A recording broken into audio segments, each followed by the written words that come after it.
آپ جانتے ہیں کہ اب یہ جو موسم ہے حبس کا، اکثر چپچپاہٹ بہت زیادہ ہماری سکنس پہ ہو جاتی ہے اور بہت زیادہ آئلی سکن ہو جاتی ہے، اور اکثر الرجیز بھی اکثر اسی موسم میں ہم شکایت کرتے ہیں کہ بارشوں کا سیزن ہے، کئی دفعہ ایسی میتھس ہوتی ہیں بارش کے پانی میں نہ جائیں، ریڈش کوئی چیز کاٹ جائے فوراً ہمارے ریشز پڑ جاتے ہیں اسکن کے اوپر، اور بہت سی الرجیز جو ہیں وہ آ جاتی ہیں۔ تو ہمارے پاس اس وقت موجود ہیں پروفیسر ڈاکٹر عاطف کاظمی صاحب، اور ان کی ایکسپرٹ ایڈوائس ہم ضرور ان سے لیں گے۔ اسکن اسپیشلسٹ ہیں، ڈرمیٹولوجسٹ ہیں، لیزر ایکسپرٹ بھی ہیں، کاسمیٹولوجسٹ بھی ہیں۔ Welcome to the show sir. جی تھینک یو سر، پہلے تو آج کل جو لمپی اسکن کا ایک وائرس سنا ہوا آیا ہوا ہے، اور چونکہ اب آپ کو پتہ ہے عید آنے والی ہے تو لوگ بکر منڈی کا رخ کرتے ہیں، یہ وائرس کتنا نقصان دہ ہے، لگتا کس طرح ہے؟ دیکھیں، بسم اللہ الرحمن الرحیم، جو یہ لمپی سکن کا ہے اور جو یہ ہمارے گوٹس میں اور ہماری یہ اب آگے قربانی ہونی ہے بقرہ عید پہ، اس میں جانوروں میں آ جاتا ہے۔ تھوڑا سا ہمیں کیئرفل یہ ہونا ہے کہ جب ہم جانور خریدنے جائیں تو جانور کو خالی اس کی یہ نہیں ہے کہ ہم دیکھیں گے وہ کتنا ہیلدی ہے، یا جانور کا اکثر ہوتا ہے نا قد کاٹ دیکھ کے بندہ بڑا امپریس ہو جاتا ہے،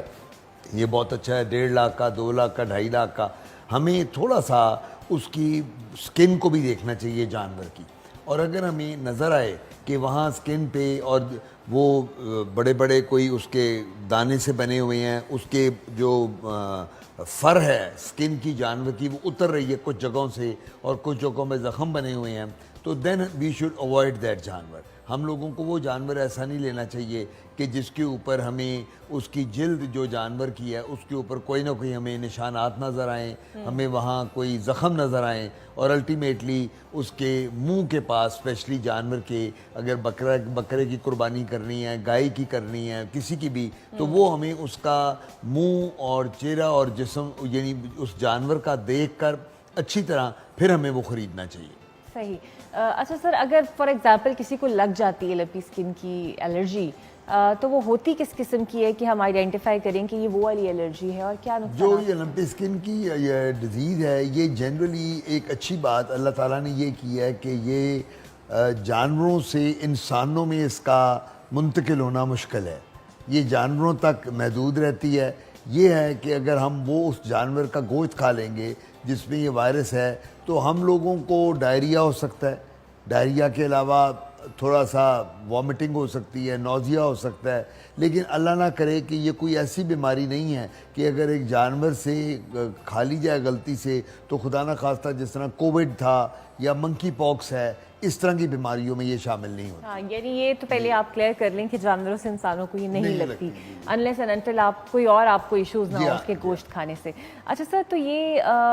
ویسے بھی اکثر ہوتا ہے کہ آپ بکر منڈی جائیں، کچھ ذرا سا کچھ کاٹ جائے فوراً اسکن ریڈ ہو جاتی ہے، اور موسم برسات کے اندر بہت ساری الرجیز کے وائرس آ جاتے ہیں، اسپیسیفکلی بچوں میں بھی آ جاتے ہیں، وہ کون سے ہیں؟ دیکھیں، بات یہ جو آپ نے بات کی نا کہ یہ کوئی چیز کاٹ جائے اور الرجی ہو جائے، اس کو ہم ارٹیکیریا کہتے ہیں، اردو میں ہم اس کو ددوڑے یا دھپڑ کہتے ہیں، پنجابی میں کہتے ہیں چھپاکی ہو گئی ہے۔ اور یہ جو الرجی ہے یہ خالی جانوروں سے کاٹنے سے نہیں آتی، یہ غذا کے ساتھ بھی آتی ہے۔ لیٹ سے کہ آپ اگر سی فوڈ لے لیں بہت زیادہ، آپ پرانز، فش اور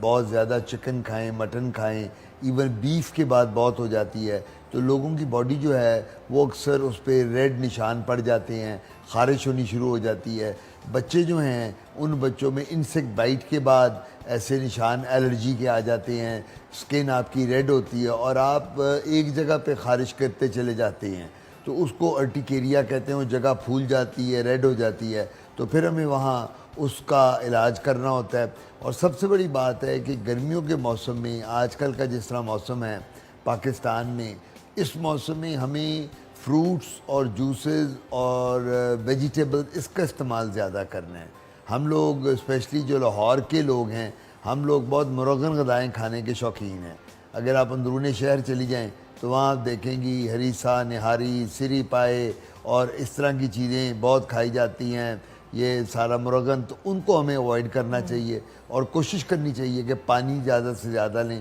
واٹر انٹیک ان دنوں میں بہت ضروری ہے. جتنا پانی آپ کم از کم 2-3 لیٹر پانی ڈیلی پئیں تاکہ آپ کیا باڈی سے، کڈنی سے سارا جو بھی اندر کوئی پرابلم ہیں وہ فلش آؤٹ ہو جائیں. اور سب سے بڑی بات ہے کہ ڈائٹ جو ہے اس میں ویجیٹیبل کا رول بہت امپورٹنٹ ہے اور فروٹس اور جوسز کا رول بہت امپورٹنٹ ہے. بالکل صحیح. سر اکثر اب دیکھتے ہیں کہ خواتین اسی موسم میں اگر میک اپ بھی کرتی ہیں تو بیس لگا لیتی ہیں، اس کے اوپر بھی آئل آ جاتا ہے اور اس کے بعد ٹشو سے ٹیپ کرتی ہے تو وہ بیس لگتا ہے جیسے پورس کے اندر بھی جانا شروع ہو گئی ہے. کوئی ایسا آپ حل بتائیں یا کوئی ایسی چیز کہ اسکن زیادہ آئلی نہ ہو؟